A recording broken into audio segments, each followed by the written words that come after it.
Namaste. Namaste. And welcome Hello, to everyone. today's questions and answers Q&A. All right, well, here we are again, once again. Welcome. Okay. Amit. Hanging out with Yannicka, are you? That's cool. Okay. So, do you want to say anything before we get started? Well, as I was coming over here, I recognized I was losing pieces of myself as I was walking across the apocalyptic haze and the sandy debris, and trying to gather what I could of what was left over after what had fallen apart. So I'm not sure how this is going to turn out. We'll see. Hopefully something else will come in as the process. Oh, yeah. All right. She was up at 6 this morning, which is pretty unusual. Yeah. I'm going to make an announcement. All right. All right. So I'm going to make an announcement. For those of you who don't already know this, we are going to be in Amsterdam. November, let's see, 18th, is that right, Ajay Shakti? She's checking. Well, actually, we're arriving the 16th, but we'll start programs at the new yoga school for Friday, Saturday, 19th. and Sunday. 19th. 19th, 2021. Yeah. And then we'll be there another day, and then we have to fly back because we're trying to avoid flying home on the day before Thanksgiving because that is the worst day in the United States to be in an airplane or at an airport. So for those, it's going to be going up on the website just momentarily. We'll be doing 2 satsangs and an intensive. It will be remote also, as well as in person. So the tricky thing with the in person, they're still under the 1.5 meter distance, but it may go away September 21st, which means it will open it up, and you will be the first to know. Okay? So I hope we get to see some of you there. And between now and then, we have an intensive coming up this weekend. We have a satsang and intensive. It'll be about the body. It'll be the purpose of the body, and then body talk. So it's a relatively new program, but it's going to be expanding in more focus from what we created in chapter 19. And then, of course, we're then going into my favorite program, which is the 9-day. And 9 days of Sat, of course, is the waters I prefer to swim in. And you're welcome to join us online or in person in Mundakula. So we have Anup and Adi Shakti are going to hold the space. And Jaya will also be there, as will Amit and Satyagita, to hold the space for the program. So I think there's about 20, 25. We kept it small because we didn't know what the travel limitations would be for a lot of people. But also for you to know that, yes, it's going to be at Mundakula, but we're also doing it remotely, and it's basically the same schedule for the 9-day that we've all been doing for the last 2 years. So whatever you did last year, it's going to be the same this time. Okay? And also I have to say, I saw somebody popped up, Ananda, which we have not seen since India. So it's great to see you. I love it when people show up that I haven't seen for a while. So I try to acknowledge that when I see people. So, okay. All right. Good. So, all right. Well, I have 3 questions, or actually 4, and then we'll probably have time to take questions from all of you. So if you can think on that, be ready to ask your question. Okay. So I'm going to do the first one from Geeta Nanda. Did you outline the question? Because I don't know what part of that is the question. The first part's the question. Do you want me to read the whole thing? Just that part. Okay. Here's the question from Geeta Nanda. What is the purpose to focus on consciousness? Is that the question? No, it keeps going. There's a number of questions in there. When regardless of what you say, your so-called purposive, your true actions are what you are sharing with everyone around you, and the only impact on the collective you are having. So rather than making statements of what you are focusing on, should we not just focus on our actions? And those actions are all the really matter, all that really matter. And those actions are speaking your true purpose. regardless of what you say? If you make negative statements, are you not bringing negativity into the collective? If you have an opinion about another, are you not projecting outward the opinion into the collective? For example, if I make a statement that New Dharma should do something, or I don't agree with what they're doing, am I just trying to impose my opinion on another and get their agreement? Even though I'm not communicating with New Dharma, it's just my opinion. Is that not just putting that negative into the community and the collective? Finally, when people speak of the underworld, the dark forces, and different dimensions, is all this just a distraction to truly experiencing life in this physical form and provide a big distraction to the true experiencing of living life fully? Okay? Yeah, lots. So I have a response that I wrote last night because it was a rich inquiry, because it really gets down to how our actions, it gets down. So what he said is, yes, the proof is in the pudding. The action, the intent, the organization of the person, the being or the ego that's behind that, these are all in that action. And there are two modalities of that action. One is aligned with the conditioning that we swim in, the ocean of the collective condition we swim in. And the other is aligned with the possibility we bring when we're awake to ourselves as consciousness, when we are self-aware. That means, self-aware means you know you're conscious. So the key point of that quality that we carry is where the otherwise evidence takes on a new impact. It has a causal force behind it that's beyond what would be the perpetuation of our usual habitual egoic actions that are shaped by the conditioning and the collective condition of humanity that we may be in at any one moment and are continuously perpetuating unwittingly. So the nature of consciousness is to wake up. When we become conscious, then our actions can be something other than a perpetuation of the past and the recreation of the past into the present and that past and the present into the future. So it is the path to freedom. Otherwise, it's the path to what it's always been, which is bondage and ignorance and the unwitting being puppets of the string of forces that we're unaware of.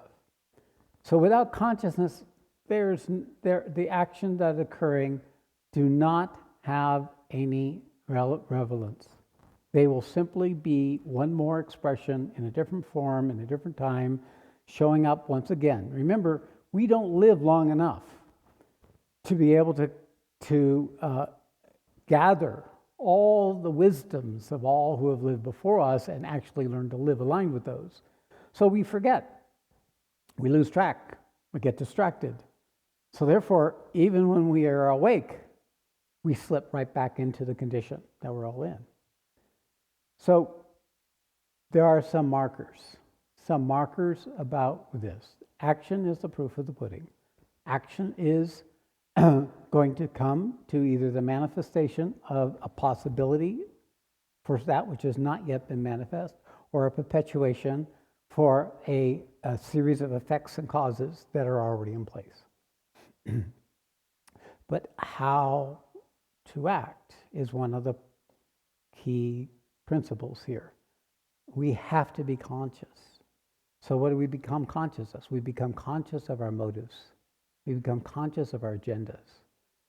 Especially when we find ourselves in the modalities of our habitual ego, our negativity, our resentment, our overwhelm, then we can tell that any actions we take are likely to be an expression of something that's emerging to create space for a greater consciousness, or a perpetuation of that which has kept us unconscious. It's that simple. So you could just say, everything I teach is about action, ultimately. It's about the body, because without the body, you don't really have action in this dimension. And there's no other dimension where it matters. Every other dimension other than the physical dimension doesn't have the degree of effects and cause as it does here. It is here that we actually, where the Supreme wakes up through us, through our ignorance and our misery and our bondage and our perpetuation of that as the unwitting puppets of forces beyond ourselves. So that's our predicament. How do you answer this more fully than that? Let me see. I did respond. If we can rest in ourselves as self-aware beings, then we discover the truth that we are fundamentally the stuff of consciousness. It's actually a demystified understanding of the truth of your own self-awareness. It's a quality that has a potentiality, a static and dynamic expression. And that dynamic expression is consciousness coming into existence. We are that, even though what we're expressing is conditioned by the vehicle we're inhabiting. So recognizing that everything is consciousness, every thought, every feeling, every sensation, everything that has happened or is happening or will happen is an expression of consciousness. Everything that we see in right now as we look out into the world, all the colors and the shape and the forms and the solidity and the history we have with all of these gives an apparent reality, but what's behind it is an energetic principle of consciousness. And then behind that, or in front of that, as part of the manifestation, are all the sub-particles of the wave of consciousness coming into precipitous form to manifest and express. So we ride those waves. We are those waves. Each of these, we act out in the course of our lived life, consciously or unconsciously. Declare the territory is the most actually momentous event that can happen. When you take a stand and say, I stop, I refuse to perpetuate the ignorance, and you rest in that place long enough, a space opens up, if you can endure it, because everything you think you are doesn't want to be there. Everything you are used to isn't able to be with stopping. What stops? Who declares enough? Who sets the thing, I stop perpetuating the error that I've inherited and taken on and made mine? It's only from this place that we can begin to claim the territory, where then our actions are actually creative events. They are bringing into this paradigm a possibility of a new way to be, a new way to act, a new way to live. If we haven't mastered stopping, then we're not going to be good at going. It's going to be just simply a perpetuation of various degrees to the extent of our own ability to rest in that silent, still presence, conscious of itself, being silent and still as that presence. To the extent you have access to that, and for each of you it will show up different. For some it'll be in the awareness, it'll be in a quality of force. For some of you it'll be a feeling of connection, of oneness, although that itself is not the full stop, but it is in the vicinity of the full stop. And proportional to our ability to be in the full stop, to be in the Sat stop, is where the miracle of our action makes a difference. Because something comes through. It was always meant for the human body to eventually be able to behold the supreme, the perfection of a supreme being who could come in and speak and act that in ways that would create a new possibility for mankind as a demonstration, first one-on-one, and then multiples communicating and learning how to act from that place of stop Because from that place of stop also comes the original imperative, the original go, the original purpose, the original dharma. When we stop, then act, it is the freshest expression of that quality that we are as pure consciousness. So learning to act from that place is everything we do. Learning to find what in us that won't stop is the beginning of learning how to stop. But what gives us the strength and the capacity is a growing in that very essential quality of what we are as consciousness. Until then, guaranteed. Here in New Dharma, here in the residential program, here, wherever you live, it is going to be the ocean of the error. It's going to be the ocean of the cause and effect and the duality and the play of the opposites and the gunas, and it's all going to be doing what it does. Even the imagined freedom within this. I am free because I get to do exactly what my impulses and my programming want me to be able to do and not feel responsible or obligated. You're bound. You're bound because it's just a cycle, it's just a passing event. Just like our lives are passing events. Everything in this domain cannot hold because it's always in movement. The only thing that holds is when it stops. And that's always. Of course, the movement's always. But Kriti will never end, just like the Purusha will never end. Two dynamic expressions of the one principle. And here I sense, Gitananda, is something of a, how come I can't just do the action? How come, do I really need to know all this shit? Can I just do the action? Yeah, of course you can keep doing the action. If you do the action and you're in service of a purpose, then that action serves the purpose. It brings that purpose into your life. It makes it real. So if we're just doing the action, then be simple. Dedicate your life to divine, and everything that arises will be an expression of that purpose. You don't need me. You don't need questions and answers. You don't need this program if you've got that. Because that is how it really gets down to. The simple of simple. But the body doesn't know how to do that for very long. The emotional body doesn't know how to do this for very long. And the mind has no idea how to do that. It has its own versions of those ideas. To be simple in action will bring a sense of purpose, a sense of aliveness, a sense of connection, a sense of willingness to meet that which is in the way of that purpose manifesting. So there's two sides. There's the simple and the complex. They both exist. Holding both those in your consciousness is the art, is the mastery of being able to embody what it means to create a new possibility as a human being for the world.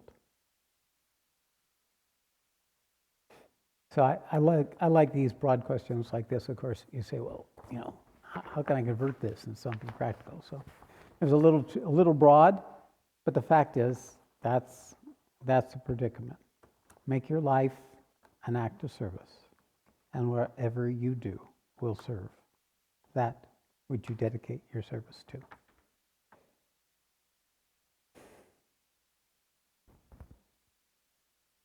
All negativity, thought or spoken, are expressions of the ego. All negativity are expressions of the ego or the collective condition. It's just, you can use that as your marker.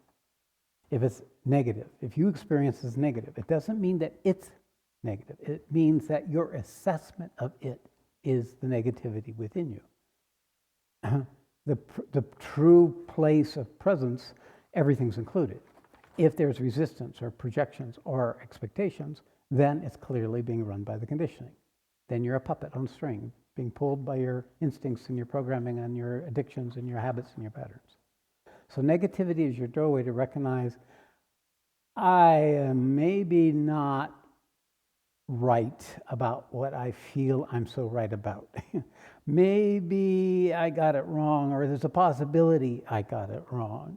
Maybe I can be suspicious of what I think is true. Then you've got something, got an entry point. These actions can only perpetuate ego, and with that we recreate ignorance and even perpetuate our own bondage, imagining it's freedom.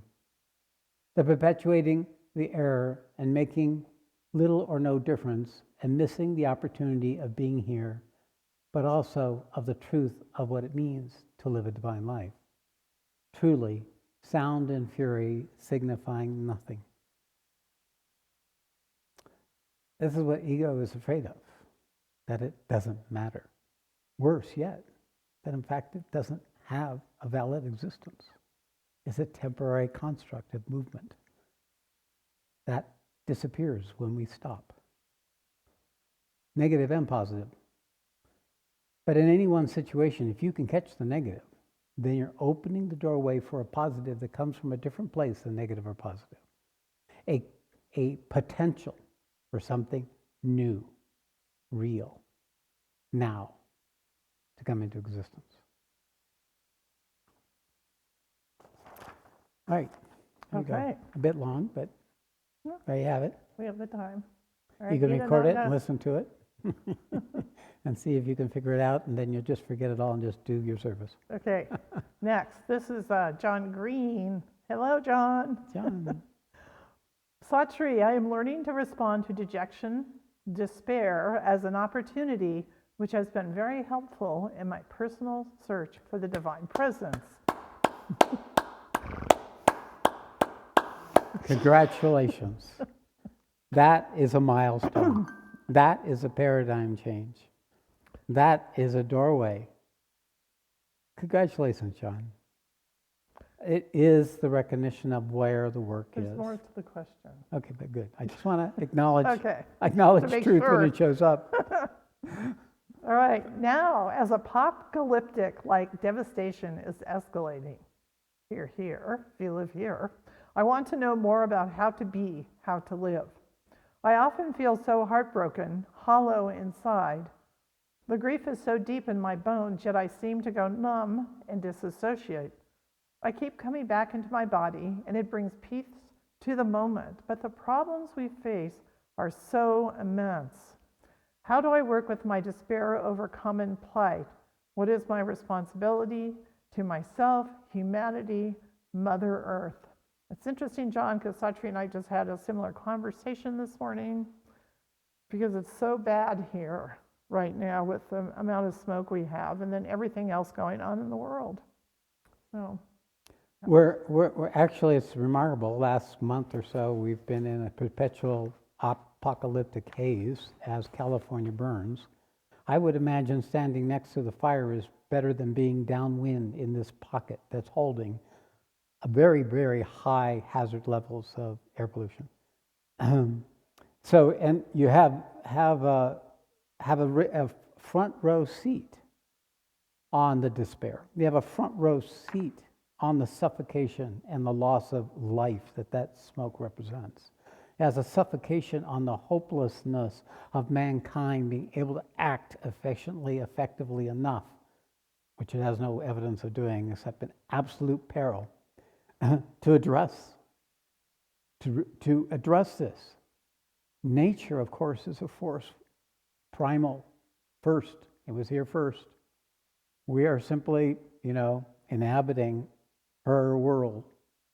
So, yeah, from the point of view of what we've known, from the point of view of the condition of humanity and all the other forms of suffering that go on, as well as all the good that we can see happening, it looks like not good news. It looks like the Holocaust, it looks like the end. How do you hold that? I assure you that this is a possibility that is emerging. It has to push up the consequences of previous actions and make it apparent so people experience and recognize in each of us, in our own way, our own relationship with this, that it separates us from what our true purpose in life is. So your despair, John, is your despair. And the despair, like shame or dejection, are doorways. They're not doorways to relinquish responsibility. They're not doorways to disclaim and bypass and go into just awareness. They're doorways to train ourselves to hold what appears to be an apocalyptic destruction of humanity and the opportunity of human life. We're not in charge of that, by the way. The universe has got the plan. Sometimes I rest in that vantage point. But you must know that this time we find ourselves in is just one tiny fraction of all time, and it has a role to play. And it is in these types of moments of peril, of crisis, that calls us up to action beyond our ego. So hold the peril as the possibility and be patient in the fact that it will take time for you to be able to not go where we go when we hear stories or when we project into the future about where things may be headed and where things are headed. And it is good to take the position to step out of the apparent negativity, this is the apparent negativity, and step into possibility. And that's those moments. Each time you can choose to hold this in a context that may not yet be yours to hold. We call that faith. When we hold it in the context of faith, faith is the recognition that what's arising is purposeful. And what role do I have to play? I'm saying, I'm telling you, and each of you, it's your own ability to be present and to hold in that place of silent, self-aware stillness all the paradoxical components that may be coming, and not give one more or greater value other than a showing. And what will happen in the showing, that means when you hold it long enough, the clouds move, and the blue sky comes through, and the air becomes clear, and you say, that's what that all was for. So it is the holding that and the being able to choose to be there when we're in the midst of these things and the hopelessness and the despair. And of course, we all have this. I had it this morning. Part of what happened this morning in Samadhi, I came out early. It was too much. That's the word that came up. Too much. I don't have that experience. That's not my experience. But the concept of too much was a part of my human that had to come forward and be present with the fact that I was wearing a mask as I sat in Samadhi. I wore a mask all day long, that there was no place where there wasn't a mask. And the human in me got pushed, until in that moment of Samadhi, it said, too much.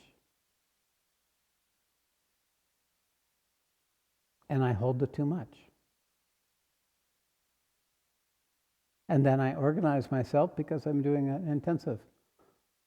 And I go into the ways of how to bring forward a languaging, a possibility that is more full and perfect in its expression than what has occurred before. And of course, I left pieces of myself walking from there to here, scattered amongst the debris and the dirt of our houses and the property around us. And here I am with that. You keep showing up. You keep showing up with faith. That's why the 17th chapter is just before the 18th, because it's about ready to enter the battlefield. So, John, you're with me. And all of you who feel the despair are with me. We're all together holding the cry of the World Mother. She just needs to be heard. She just needs to be felt. You just need to feel her anguish, not for herself, but for her children, all living beings. But she can't protect them forever, not in this dimension. She can only do what she can. And then she lets out a cry. And who hears the cry? It's not the Supreme Being living in its abode. We hear the cry. We are the ones who feel it, hold it, and recognize the loss of the possibility that she has been holding for humanity up until now, or seemingly so.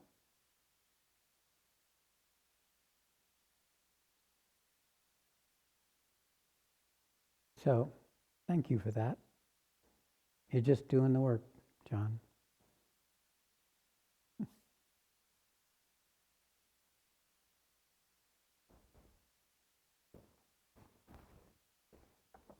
Okay. Next we have Sophie. Sophie. Hi, sweetie. Good to see you. Good It's been a while. You. We're sorry you are not going to be here. Yeah. I understand you had to cancel, so. But maybe next year. Okay. Dear Sat Shree and Satyamai, I would once again like to take the opportunity to ask a question. Sometimes I'm still afraid of the spiritual path because it is connected to so much experience of unreality and insanity due to my upbringing with my father. I have had a tendency to use imagination as a coping mechanism in my life, and my own spiritual experiences make me doubt if they are real or not. Could you speak to the relationship between reality and spirituality and how to find a healthy balance with them, considering my history? With much love and gratitude, Sophie. Thank you, Sophie. That's a good question. Very, very good question. What's real? Is it the imagination? Is the imaginings, the projections, positive or negative, by the way, into the future? Or is it a perpetuation of a past that has not yet been resolved or worked out or is still unconscious? In your particular case, it's psychic trauma. You were awake when you were born, and you were born into a family where the father was a spiritual seeker. I'm not exactly, yes, and your mother was too. So that there was this paradigm that you were born in. So you were familiar, you could say, with all things spiritual. But it got in the way of you being human. It got in the way of you being actually to be a person, just being a human, going through her stages of life. In many cases, us spiritual people would have benefited from a little kind of human training before we became spiritual, because we ground into an identity that can perceive a simpler reality than where we go in our psychic imaginings or in our subtle dimensions. Because in truth, that simple reality of our physical life and the necessities and the practicalities of our individual life are the reality that gets us to the place where we can start accessing the greater realities in which that is allowed to occur, which hold that allow that. Spirituality is nothing but waking up to the reality. But what is the reality ultimately? It's you, not you as Sophie, not you as the person alone. I should be clear about that. You as a person is also there. But you as an aspect, as expression of a divine potential that's seeking always to bring itself into existence. It gets right down to action, just like Gitananda said. What are you feeding? Are you feeding the doubt? Or are you feeding the faith?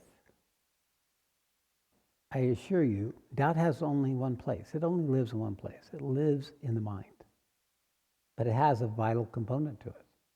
Because under that doubt is a whole domain in the vital of unexpressed human experience. I call it unexperienced experience. all the parts of life where we held back, where we hid out, where we misbehaved, where we got ourselves into traps of addictions and reactions and impulses. If we allow ourselves to act on that which is doubt, we will go the path of doubt, as you would in anger, or as you would with resentment. Actions taken aligned with resentment, actions taken aligned with doubt. These are negative actions in that they separate you from the possibility of the fullness of what you are. That's what error is. That's what sin is the sin of our purpose on life as a human being. So when we feed our doubt, we feel our complaint, we feed our projection, we feed these things, then we, of course, we're going to keep creating that because that's how it works. Cause feeds, creates an effect creates new causes, and they perpetuate and perpetuate. So when you catch yourself going into the doubt, or you catch yourself going into the resentment or the distrust or the even the parts of yourself that are still unresolved, that haven't yet become articulate enough for you to even ask the question about, these things can keep perpetuating them. The whole thing is intent, Sophie. What is your intent? Is your intent to know the reality in truth? If you have that, then your question is an action that will take you to that greater truth, no matter what I say or how I may answer you, or what shape this may take in your immediate future. Every action we take is aligned with a reality that is not yet available to us, is a leap, and all leaps are leaps of faith. What leaps in us is that essential reality that is being us. That's what leaps. So if you are leaping, might sound like weeping.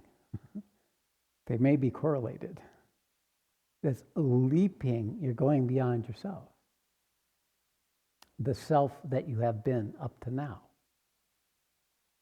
All these stories, all the things that happen to you in your experience, all those traumas, yes, those happen. They're stored in the body. You do have to own the fact that your body carries the repository of all these experiences.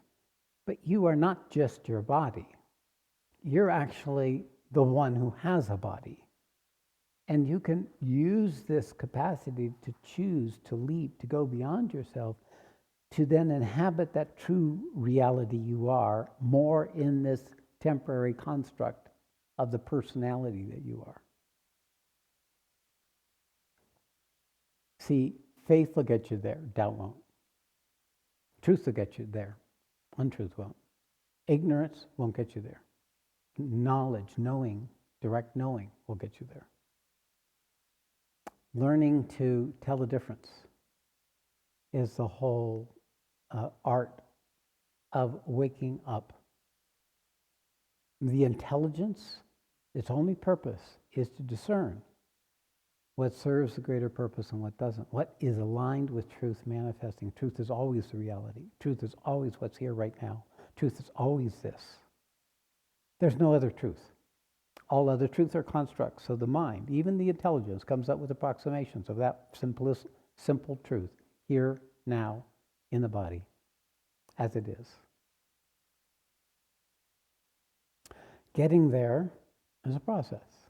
So you need the best parts of yourself and to keep strengthening them. Keep strengthening the positive is my experience. It's what worked for me as a human being. It's what worked for me even when I was amidst the onslaught of my teacher and my own transformation and the other things that were happening in the course of my own manifestation, is a leaping out of faith for something truer to manifest. Let that be your model. Just keep leaping. Have faith in yourself. I can tell you, you can have faith in yourself. You will get there. It may not feel like it. Or it may, like me, too much. You're going to have times where it's too much. So you take a break. So you want to take an airplane, fly out anywhere where the air was clear. And I said, no, I know that ain't going to work. We'll see about next week. Standing in line, maybe the flight will come through, I would just rather endure calmly. That's okay. Your lung capacity. You don't have that many more years. All right. Okay. Okay. So I hope that helped. Sophie, my love helps. Thanks, Sophie. Okay, the next question comes from somebody that actually I used to know many, many years ago when she came to work with me at the loan program here in Reno, Nevada. Wow. So, Susan, I don't know if you were able to get on or not, but she is basically entering new. And so her question is about what to do. I feel lost here since we are all at different levels. It's difficult to get started without further explanation, orientation, or a guide. So I want to thank those of you who did respond. Radha and Lilia both wrote to her on the app. So if anybody else wants to hop into the app and respond to this, you can find it under topics Q&A. But Sat Shree is going to respond. And in line with the response, one thing that we are going to be starting, sometime it'll be either this year if we have enough time to get it together, is a program that we're going to be using our existing facilitators to participate in, where you'll be assigned a new person and you will be in contact with them, either phone or email, whatever works, and you will take them through the whole process of how to enter into the new Dharma, which can be quite confusing, and then we're going to ask you to stay with them for a long time. That's how long they're going to stay, a long time. All right, Sat Shree, you want to respond to Susan? Yeah, there's the Shakti boy. I mean, she just takes action, right? Well, I got lots of help. Well, okay. Susan, I get the cry. I get your cry. If you're up, raise your hands so I can see. She's not on. Okay, she's not on. I would. Well, perhaps if she hears this. Yeah. It's not always recognized, and I don't always talk about it. But I carry a force. I carry multiple qualities of being, and one of them is the guru. And the guru isn't just a teacher. The guru carries a principle that is contagious. It is a quality of being that has come to them. That quality of being has a purpose, and it is personal. The guru goes to you personally. It's not the form that it's coming through, but the form will be part of it because it's inevitably how your system will take it. But having a relationship with someone who's traveled the journey, you apprentice yourself to them, and you start imbuing yourself with the qualities that they have already. This is what a coach would be in the human sports arena, or this is what a more experienced fellow skier or hiker would be in the domain of physical activity, or in any other field. You could say it's an apprenticing. And you're the one who chooses to apprentice. The only characteristic about it is that our ability to see the quality of the guru through the qualities of the person that they manifest through is an art that takes time. To see the force behind the form.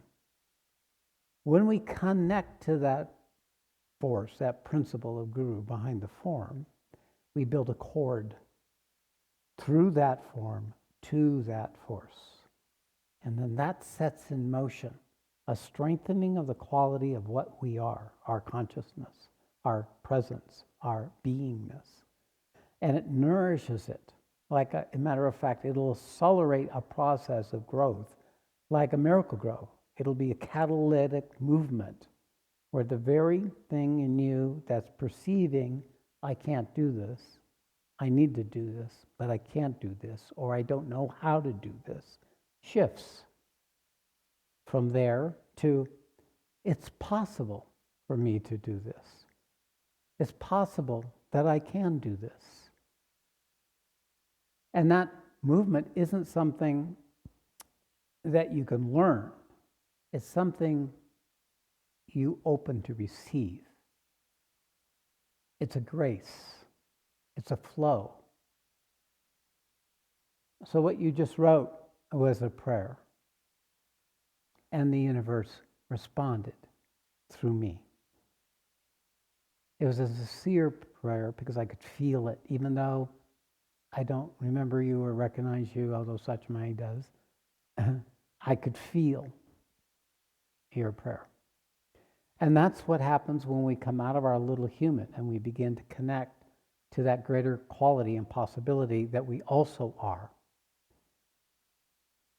We become the emissary, the channel, the instrument for that quality to come to those who have the cry, the call, who are feeling within themselves the call.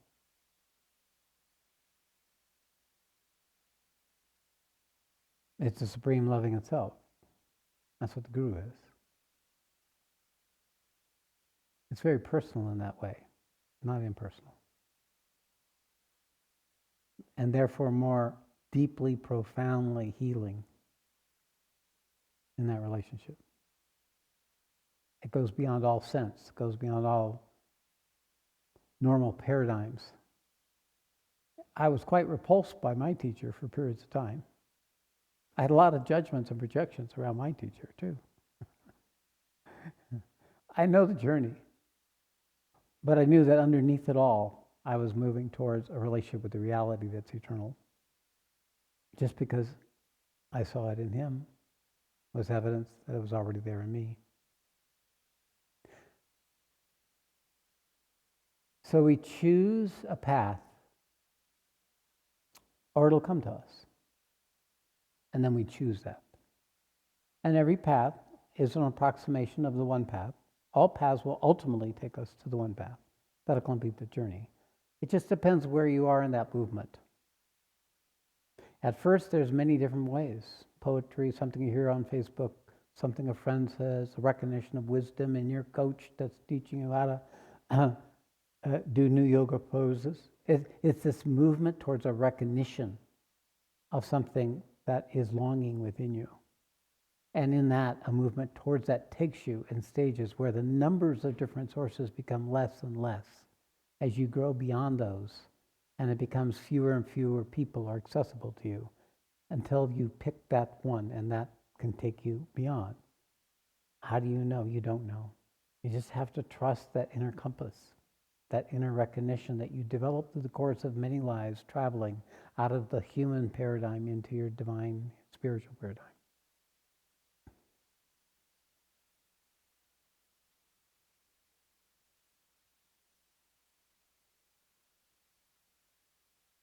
How many do this? 1 in 1,000. And of those thousands and thousands, one. How few actually find the path? How few are capable of choosing it? And how few are staying with it till the end? We're not in control of this. To the only extent we have the control that we do, we have the access that we do have, we have the degree of capacities we've brought to us this life. We go as far as we can go. We put our prayer, we have the faith, we persist in the actions we know serve our access to that higher principle that we're connected to.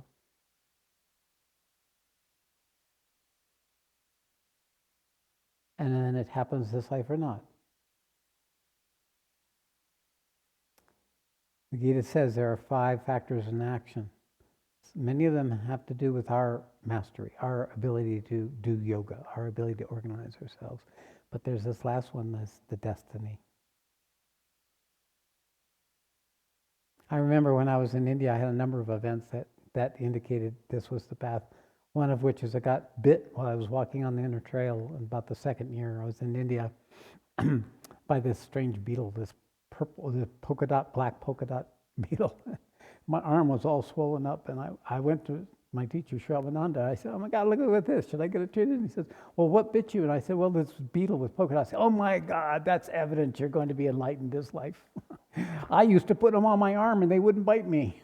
And then I had another case where a Chester cat kind of sadhu was laying on the side of the trail about 10 yards away from me while I was walking down the trail.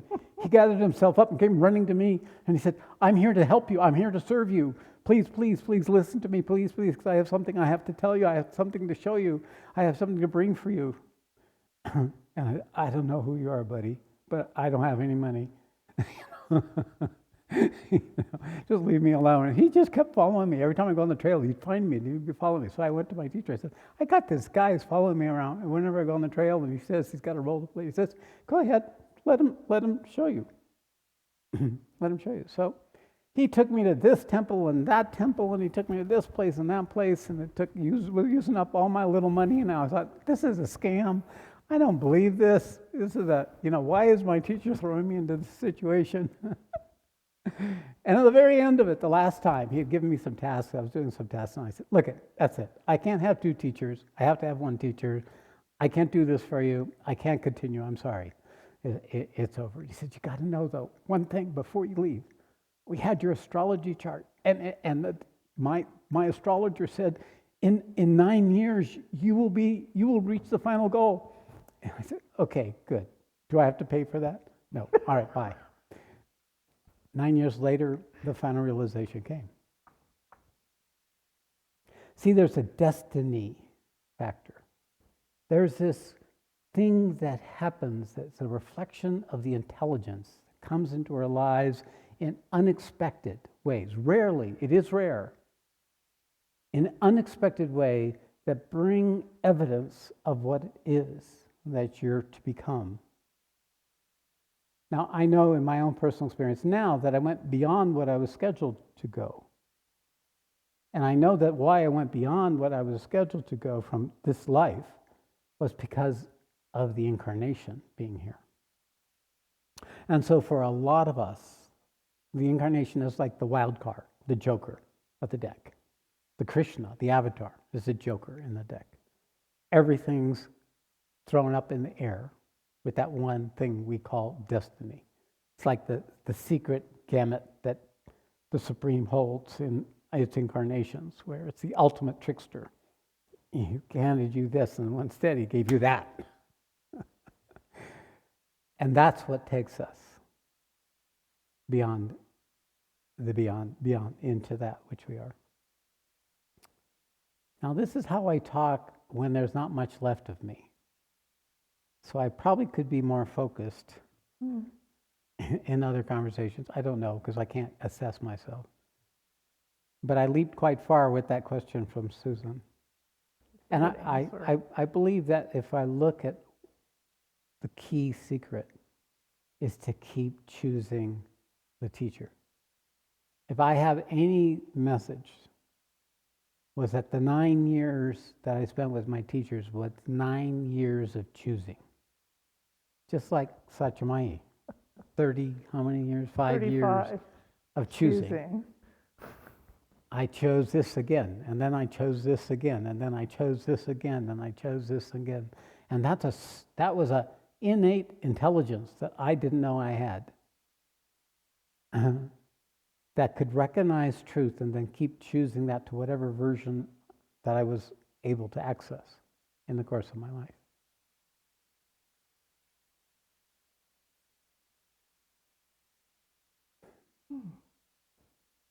Well, that feels pretty powerful. Yeah. So you can wrap it up. Okay, I'm going to wrap it up. Yep. Meditation? I take instructions well. I feel like a meditation. You feel like a meditation. Yes. Is that what a meditation looks like? Yeah. Got that big 6 minutes. Big Catchfire grin on your face. Yeah. Let's have some of that. Cheshire. There, you got it. Chester, thank you. Okay, so let's just take some time and sit with each other.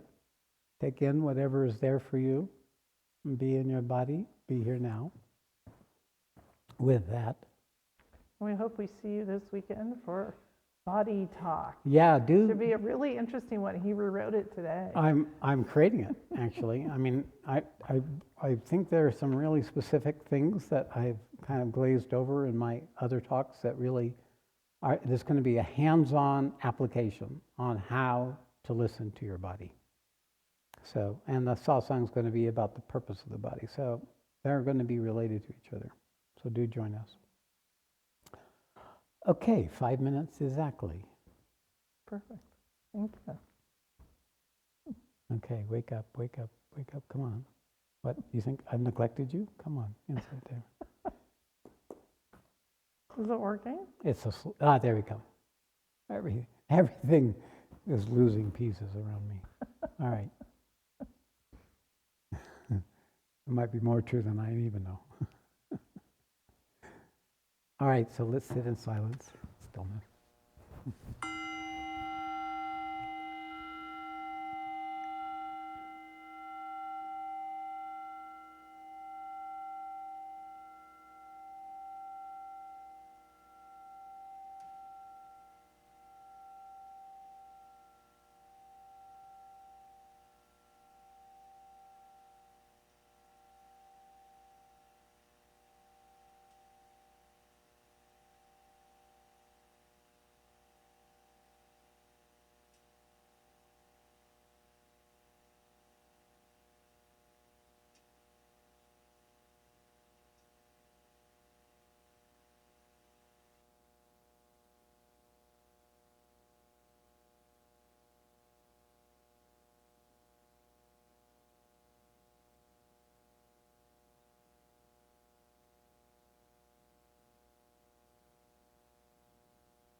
Hari Om Tat Sat. Hari Om Tat Sat. Hari Om Tat Sat Shree. All glory to the Supreme. May truth and love manifest. Namaste.